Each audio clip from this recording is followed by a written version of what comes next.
पहले बात एसीबी के शिकंजे की। घूसखोरों पर लगातार कसता एसीबी का शिकंजा। समाज कल्याण विभाग का वेलफेयर ऑफिसर इस बार ट्रैप हुआ है। बलदेव राज के साथ रिश्वत देने वाले शख्स को भी गिरफ्तार किया। एसीबी ने रिपोर्ट सही करने के एवज में बलदेव राज ने 20,000 की रिश्वत मांगी थी। ACB additional SP Bajrang Singh ने ये कार्रवाई की। बड़ी खबर टीवी स्क्रीन पर।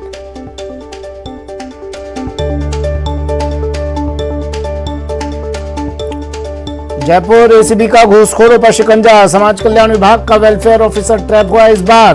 बलदेव राज इसका नाम बताया जा रहा है। बलदेव राज के साथ रिश्वत देने वाले शख्स को भी एसीबी ने गिरफ्तार कर लिया। रिपोर्ट सही करने के एवज में इसने 20,000 की रिश्वत की मांग की थी। ACB additional SP Bajrang Singh के नेतृत्व में एक कार्रवाई की गई।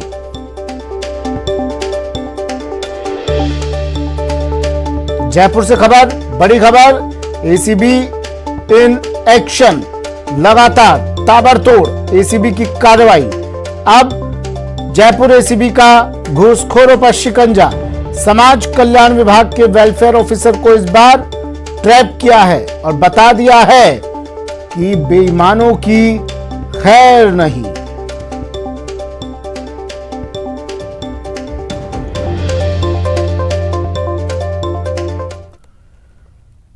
खबर दौसा से। दौसा में पुलिस और किसानों में झड़प हुई है। पुलिस ने किसानों पर इसके बाद जमकर लाठीचार्ज किया। लाठीचार्ज और पथराव में कई लोग घायल हुए हैं। महिलाएं एक्सप्रेस वे का, ये ग्रामीण महिलाएं किसान एक्सप्रेस वे का विरोध कर रहे थे। पकी हुई फसलों को काटने की मोहलत ये लोग मांग रहे थे, लेकिन इनकी ये मांग नागवार गुजरी प्रशासन को।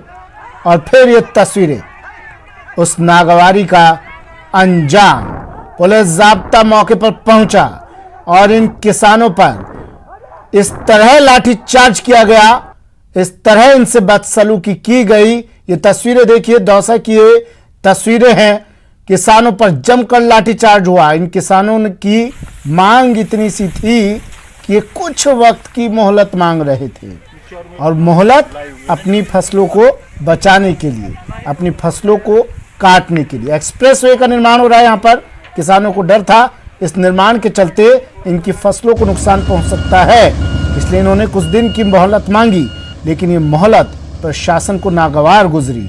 और फिर यहाँ पर बड़ी संख्या में पुलिस जाब्ता, ये खाकी वर्दी यहाँ पहुंची और जोर आजमाइश इन धरती पुत्रों पर।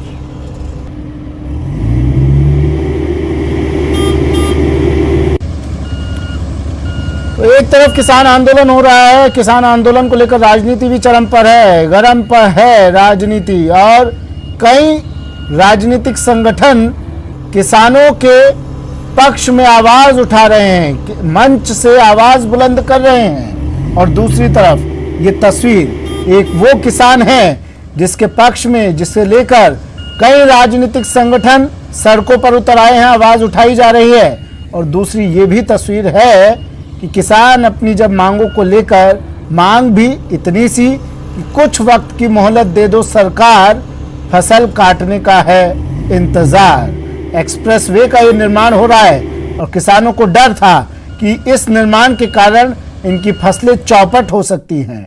इन्होंने मोहलत मांगी कि 20-25 दिन की मोहलत दे दो, उसके बाद निर्माण हो सकता है, लेकिन अगर निर्माण पहले करवाया गया तो हमारी फसलें नष्ट हो जाएगी, भूखों मरने की नौबत आ जाएगी। लेकिन किसानों की गुहार सत्तानशियों तक नहीं पहुंची और यह आवाज उनकी अनसुनी कर दी गई।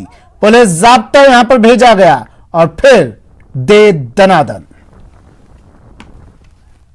महीना के लिए हमारी फसल छोड़ दो, हम हमारी फसल काट के जब हम खाली कर देंगे, हम हमारा पेमेंट दे देना। बाद में हमारा मकान, फल, पेड़ पौधा, नींबू, ये सब कुछ जा रहे हैं। हम क्या खिलाएं चाहिए आपके बच्चे, हमारे बहुत हम परेशान हो रहे हैं। हमारे मरने की हालत हो रही है। हम क्या करें, हम मरेंगे। हमारी फसल को काट लेने देना, 1 महीना का हमको दे देना। खबर भीलवाड़ा के आसिंद इलाके से, जहां एक युवक पैसों की मांग को लेकर मोबाइल टावर पर चढ़ गया। युवक ने अपनी कृषि भूमि बेची थी, जिसके रुपए काफी समय से दूसरी पार्टी ने नहीं दिए थे। बस इसी बात को लेकर परेशान युवक टावर पर चढ़ गया। सूचना पर मौके पर पहुंची पुलिस ने दूसरी पार्टी से समझाइश कर युवक को रुपए दिलवाए। उसके बाद कहीं जाकर युवक टावर से नीचे उतरा।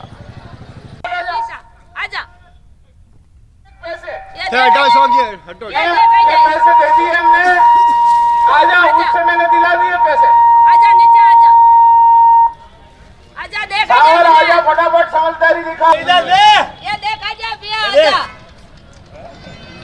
लाओ, देख आजा भैया, आजा आजा आजा आजा राग आजा लाओ, आजा भीलवाड़ा की तस्वीरें हैं। ये देख पैसे, कृषि भूमि का सौदा हुआ इस व्यक्ति की, लेकिन इसको आजा, उससे मैंने दिला दिए। उसकी कीमत नहीं चुकाई गई, जिसके बाद अपनी मांग को लेकर ये व्यक्ति टावर पर चढ़ गया। आसिंद इलाके की घटना है। पैसों की मांग को लेकर ये मोबाइल टावर पर चढ़ गया युवक। अपनी कृषि भूमि इसने बेची थी, लेकिन इसके रुपए काफी समय से दूसरी पार्टी ने नहीं दिए। परेशान युवक अपनी मांग मनवाने के लिए टावर पर चढ़ गया। इसके बाद पुलिस मौके पर पहुंची, समझाइश कर युवक को रुपए दिलवाए गए। पैसे दे दिए हमने, आजा, उससे मैंने। अब हमारी जमीन का पैसा नहीं दे रहा है। अच्छा, कौन नहीं दे रहा? जीटी ने करा रहा है शंभू जी। अच्छा अच्छा 15 दिन की कीती है। 15 दिन निकल जाए तो या महीना नहीं निकल पाता। अच्छा, जो आज 8 साल है नहीं। प्रदेश में आज शहर शहर प्रदर्शन की तस्वीर देखने को मिली। कहीं पानी के लिए तो कहीं फसल के लिए। कहीं छात्र विरोध प्रदर्शन कर रहे हैं तो कहीं अभ्यर्थियों का आक्रोश दिखा, तो कहीं कॉलेज में संग्राम दिखा।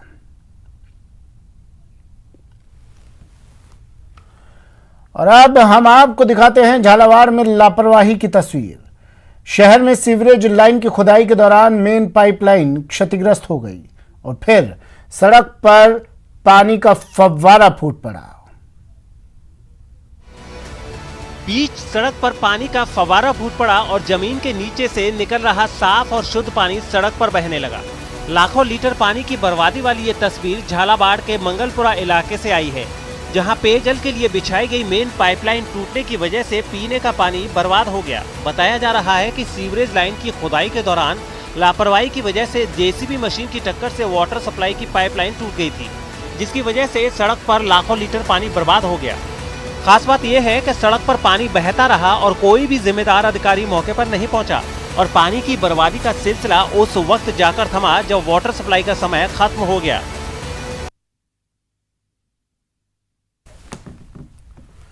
खबर चूरू के सरदार शहर से है, जहां कोर्ट मैरिज से नाराज परिवार ने अपनी ही बेटी को पेट्रोल डालकर जिंदा जला डाला। युवती आग से 95% तक झुलस चुकी है, जिसका बीकानेर में इलाज चल रहा है। पीड़िता के बयान के बाद पिता और भाई सहित 10 लोगों के खिलाफ केस दर्ज कर लिया गया है। वहीं पुलिस पूरे मामले की छानबीन कर रही है। और मेरा भाई सुभाष, नत्तू जी और क्या करू जी, मेरी माँ, मेरी बुआ, मेरा मामा दर्शन और मेरा भाई नरेश, सब वैसा सब लोगों ने मुझे मिलके मारा है और बोला बयान दे देंगे, दूसरों को जेल में डाल देंगे और हम बेकसूर हो जाएंगे। ब्रेक के बाद स्वागत है आपका। बढ़ते हैं अगली खबर की ओर। बड़ी खबर, महिला अपराधों पर मुख्यमंत्री अशोक गहलोत गंभीर। महिला अपराधों को लेकर सरकार संवेदनशील, तत्परता से कार्रवाई के लिए सरकार प्रतिबद्ध। पुलिस थानों में एफआईआर दर्ज करना अनिवार्य। हर जिले में महिला अपराध अनुसंधान इकाइयां।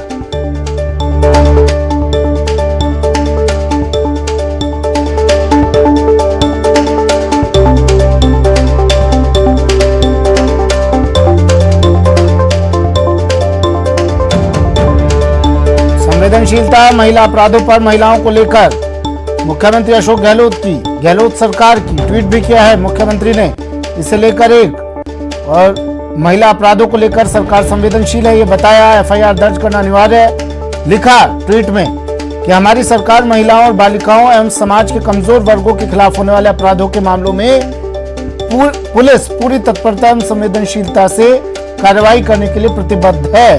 हमारी सरकार सभी मामलों में निष्पक्ष, विस्तृत एवं त्वरित जांच कर न्याय सुनिश्चित कर रही है। सरकार ने पुलिस थानों में एफआईआर दर्ज करना अनिवार्य किया है। महिलाओं के विरुद्ध होने वाले अपराधों पर अंकुश लगाने के लिए हर जिले में महिला अपराध अनुसंधान इकाइयां बनाई है। मुख्यमंत्री ने ये ट्वीट किया।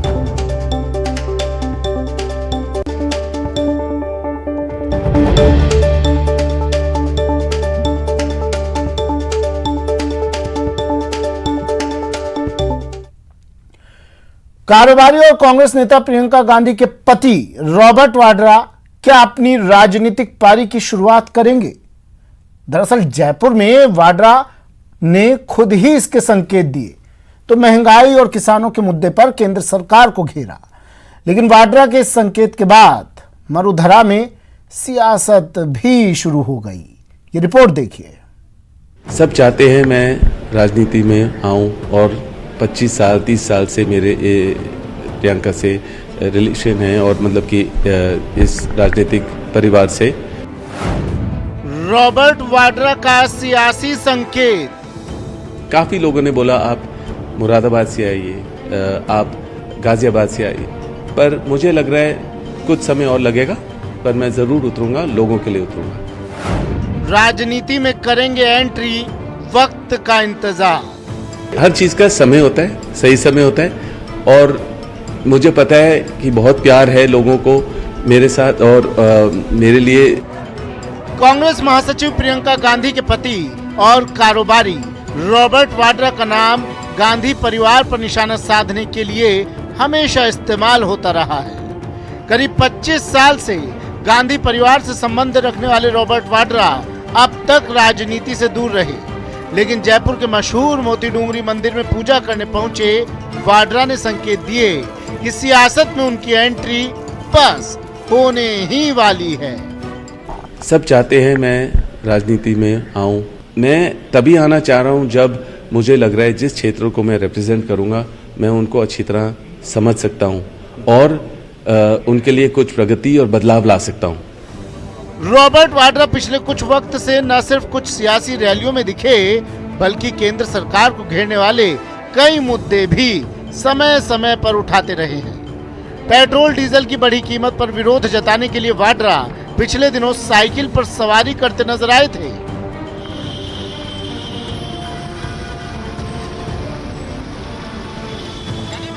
तो वाड्रा ने बढ़ती महंगाई को लेकर केंद्र सरकार को एक बार फिर से निशाने पर लिया, तो किसानों के मुद्दे पर भी केंद्र सरकार को घेरा। महंगाई तो सबको महसूस हो रही है पूरे देश भर में, और पेट्रोल डीजल और एलपीजी का जो महंगाई बढ़ती है, जो कीमत बढ़ती है, उससे रिपल इफेक्ट होता है कि देश भर में हर चीज़ में आपकी तरकारी हो, कुछ भी है जो मतलब आपको लगेगा उसके दाम बढ़ते ही जा रहे हैं। दुख महसूस करता हूँ कि मतलब 90 दिन से ऊपर कोई सुनवाई नहीं है उनसे। वो गवर्नमेंट को बोल रहे हैं आप कुछ तो सुन लो हमारी बात। और अगर ये देश भर का नहीं दुनिया भर का मामला हो गया है, जो सब देख रहे हैं कि इनके साथ गलत तरीके से इनको ट्रीट किया जा रहा है। अब जब रॉबर्ट वाड्रा सियासी संकेत दे रहे हों तो भला बीजेपी कैसे चुप रह सकती है? बहुत अच्छी बात है कि कम से कम उनको परेशानी के समय देव दर्शन का समय तो मिला। जहाँ तक वो राजनीति में आने की बात कर रहे हैं, राजनीति सेवा का काम है, परिवार को आगे बढ़ाने के लिए और अपनी जो काम उन्होंने गलत किए उनको बचाने के लिए अगर वो राजनीति में आना चाहते हैं तो जनता भारतीय जनता पार्टी के कामों को देख रही है। और कांग्रेस ने जिस तरह से 70 साल में इस देश को बर्बाद किया है, वो सारी चीजें जनता के सामने आ चुकी हैं। आपको बता दें कि गुड़गांव के साथ ही जयपुर और बीकानेर में कई जमीन घोटाले में रॉबर्ट वाड्रा से सीबीआई और ईडी कई दौर की पूछताछ कर चुकी है। हालांकि वाड्रा का दावा है कि वो हर तरह की जांच में सहयोग कर रहे हैं। हमेशा मैं तो 15 बारी ईडी के पास गया हूँ, यहाँ भी आया हूँ, जयपुर में, दिल्ली में भी गया हूँ। उसके बाद इनकम टैक्स है या कोई भी एजेंसी आए, मेरे दरवाजे खुले, मैंने कभी मना नहीं किया। और जो ये सवाल पूछ रहे हैं, हर एजेंसी वही सवाल पूछ रही है जो मैंने 10 साल पहले 8 साल पहले सारे डॉक्यूमेंट 23,000 डॉक्यूमेंट दे दिए हैं। बीकानेर के स्काईलाइट जमीन घोटाला मामले में उनसे पूछताछ हो चुकी है, तो अगले दौर की जांच भी शुरू होने वाली है। ऐसे में विपक्ष वाड्रा की सियासत में एंट्री को इस नजरिए से भी देख रहा है। कांग्रेस पर निशाना साधने के लिए बीजेपी को नया हथियार तो नहीं मिल जाएगा। कैमरा पर्सन दिलीप चच्ची के साथ सचिन कुमार, न्यूज़ 18 जयपुर। खबर जैसलमेर से है, जहां पीसीसी चीफ गोविंद सिंह डोटासरा ने गहलोत सरकार के बजट को ऐतिहासिक बताते हुए जमकर तारीफ की। प्रेस कॉन्फ्रेंस के दौरान पीसीसी चीफ ने मरु महोत्सव आयोजन की तारीफ के साथ महंगाई को लेकर केंद्र सरकार पर जमकर निशाना साधा। मुख्यमंत्री जी ने इस बजट में की है, धार्मिक पर्यटन सर्किट के डेवलप करने की बात कही है। हिंदू, मुस्लिम, जैन, सिख सभी धर्म के संप्रदाय के लोगों को जोड़ते हुए बजट घोषणा की गई है। राजस्थान उत्सव, क्योंकि राजस्थान की कला संस्कृति ये पूरी देश और दुनिया में मानी जाती है, तो 29 मार्च को राजस्थान उत्सव के रूप में मनाने का जो निर्णय लिया है। फिल्म पर्यटन प्रोत्साहन योजना लागू की गई है, जिससे हमारे यहाँ से जो लोग बाहर के लोग हैं, जो फिल्म बनाते हैं, प्रोड्यूसर हैं, वो यहाँ आए। पूरे राजस्थान में पर्यटन विभाग की तरफ से कोई कमी कोई कोर कसर नहीं छोड़ी जाएगी। पूरे राजस्थान को हम पूरी दुनिया के नक्शे पर नंबर 1 बनाने के लिए काम करेंगे, और जनप्रतिनिधि और ब्यूरोक्रेट्स दोनों मिलकर के जब ऐसे कार्यक्रम करते हैं तो मैं समझता हूं उनको सबको लाभ मिलता है। और हम इन 3 काले कानून से हमारी सरकार बचाना चाहती है। राजस्थान की विधानसभा में बिल ला करके पास करके बहुमत के साथ में जब भेज रखा है, तो महामहिम राज्यपाल महोदय क्यों नहीं भेजते उनको आगे? इन चीज़ों को आपको समझना पड़ेगा, हम सबको समझना पड़ेगा कि केंद्र की सरकार जो वोटों से वजीर बने थे देश के, वो आज केवल वोटों वाले के वजीर बन करके रह गए हैं, और कहते हैं कि मुझे ज़्यादा कोई कहेगा तो मैं फकीर हूँ, झोला उठा के चल दूंगा। तो मोदी जी मना कौन कर रहा है आपको जाने के लिए? 2 मार्च को जयपुर आएंगे बीजेपी अध्यक्ष जेपी नड्डा। बीजेपी कार्य समिति की बैठक में शामिल होंगे बीजेपी के राष्ट्रीय अध्यक्ष। 24 जगहों पर बीजेपी के राष्ट्रीय अध्यक्ष का स्वागत किया जाएगा। बीजेपी से जुड़े सभी संगठनों की तैयारियां शुरू हो गई हैं। बिरला ऑडिटोरियम में कार्य समिति की ये बैठक होनी है।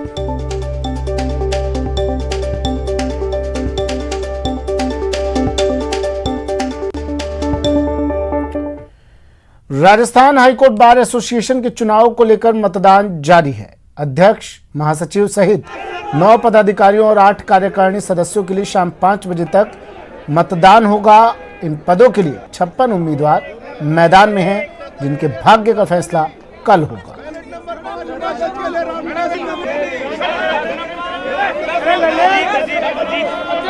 भुवनेश्वर